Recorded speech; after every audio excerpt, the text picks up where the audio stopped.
जय माता दी दोस्तों। आपका मेरे स्पिरिचुअल ध्यान चैनल पर सबका स्वागत है। आज हम फिर से एक नया टॉपिक उठाते हैं।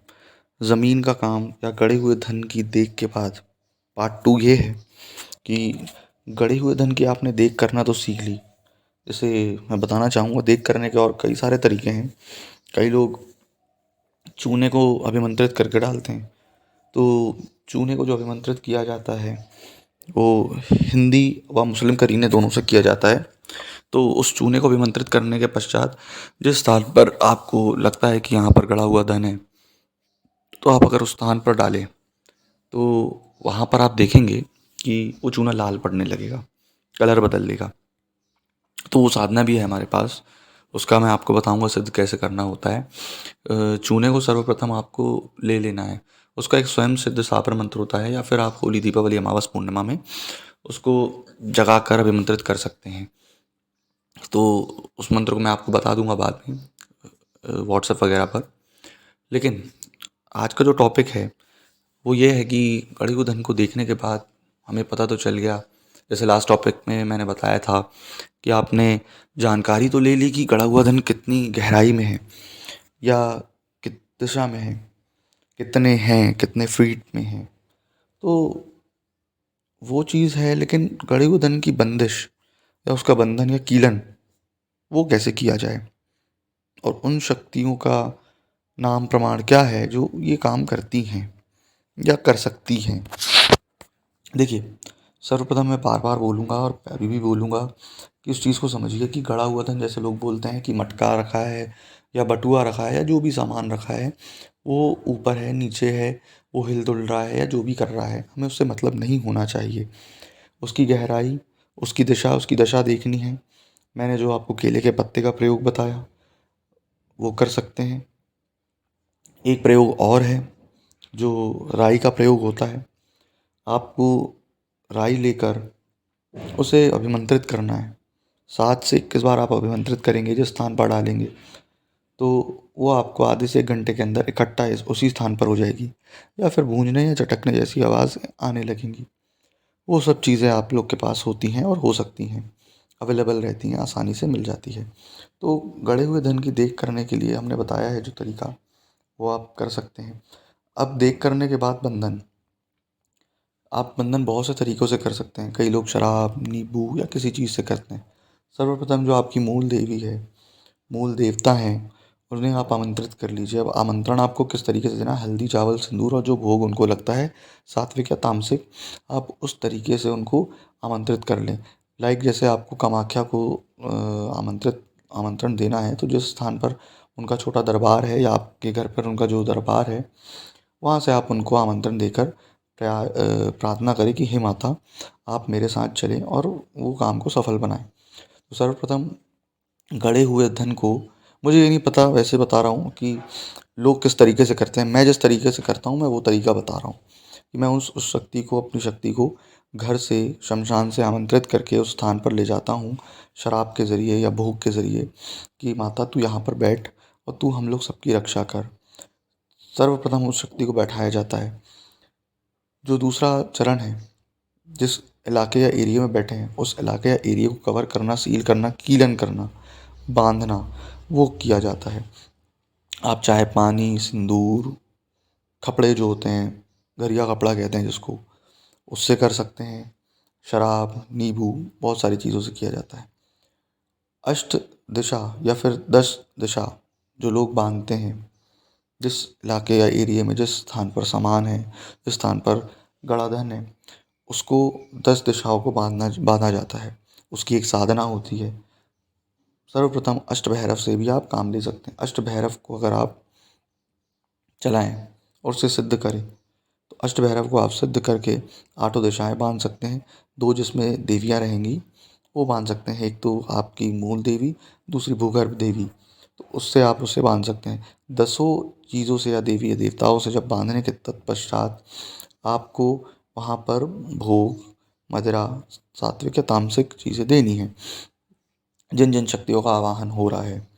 इसके बाद ये होता है, उससे बांधने का फ़ायदा, एक्चुअल में बांधना क्या है, बांधने का फ़ायदा क्या है कि कई चीज़ें ऐसी होती हैं जो चलायमान होती हैं।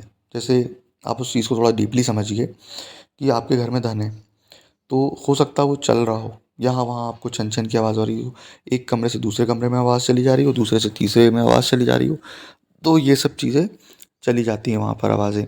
तो वो चीज़ को बांधना उनका काम होता है, उस जगह को, चीज़ों को एक जगह लेकर आना। एक जगह लेकर आने के बाद ही आप उसे खोद कर निकाल सकते हैं।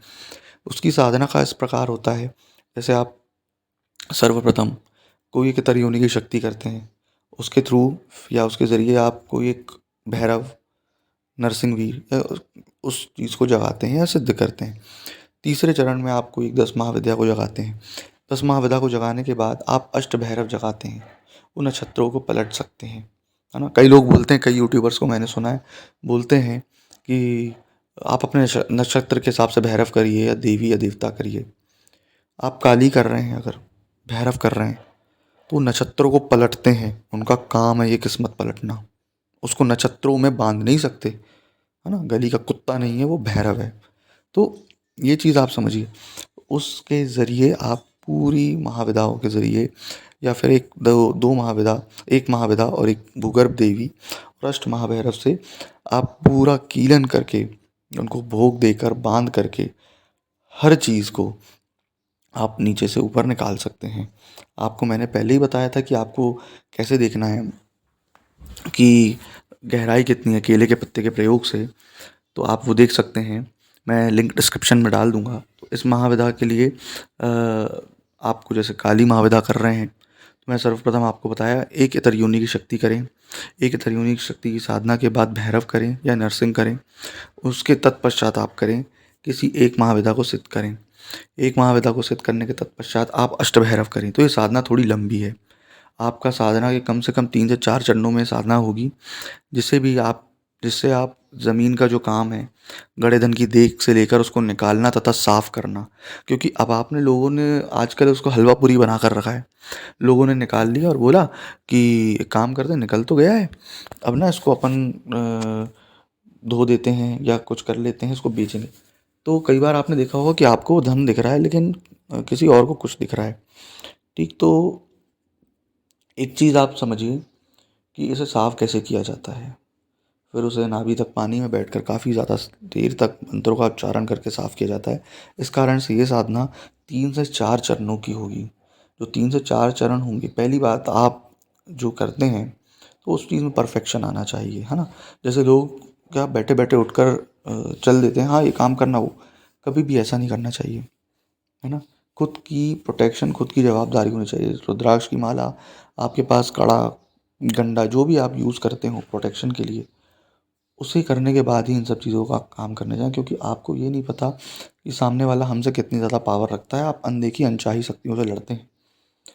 इस कारण से आप वहाँ विधिवत पूजन करें। जिस साधना में हम आपको पूरा बताएँगे कि दिया किस तरफ होना चाहिए, मुख कौन-सा होना चाहिए, अग्नि कौन-सी होनी चाहिए, कोण कौन-सा होना चाहिए, माला कौन-सी होनी चाहिए, बैठक का आसन क्या होना चाहिए, आसन में दिशा क्या होनी चाहिए, आपका मुख किस तरफ होना चाहिए, ये सारी चीज़ें हैं।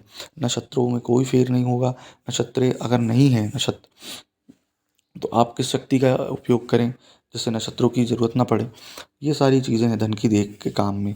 अब आपने उस तरीके को बांधना कैसे, उस जगह को बांधना कैसे है, ये चीज़ है। अगर बांध दिया है, किसी को नहाने जाना है, किसी को उस घेरे के बाहर निकलना है, तो वो प्रक्रिया कैसी होगी, तो एक ये चर्चा है ना? अगर आपको ये जानकारी अच्छी लगती है, आप सीखना चाहते हैं कि गड़े हुए धन को बंदिश या कीलन कैसे किया जाता है, तो आप हमसे संपर्क कर सकते हैं। मंत्र फ्री ऑफ कॉस्ट होगा इसका, लेकिन केवल गड़े हुए धन का। 3 से 4 चरण जो होंगे उसके, वो आपको खुद करने होंगे। तरीका, मंत्र, विधान पूरा हम बताएँगे। तो आप ये बताएँ कि जानकारी आपको कैसी लगी? अगर आप चाहते हैं कि गड़े हुए धन के हम प्रूफ़ लाएँ, जो हमारे पास हैं, और हम आपसे अपने एक्सपीरियंस शेयर करें, तो ज़रूर हमें कमेंट बॉक्स में लिख कर बताएं। जय माता दी।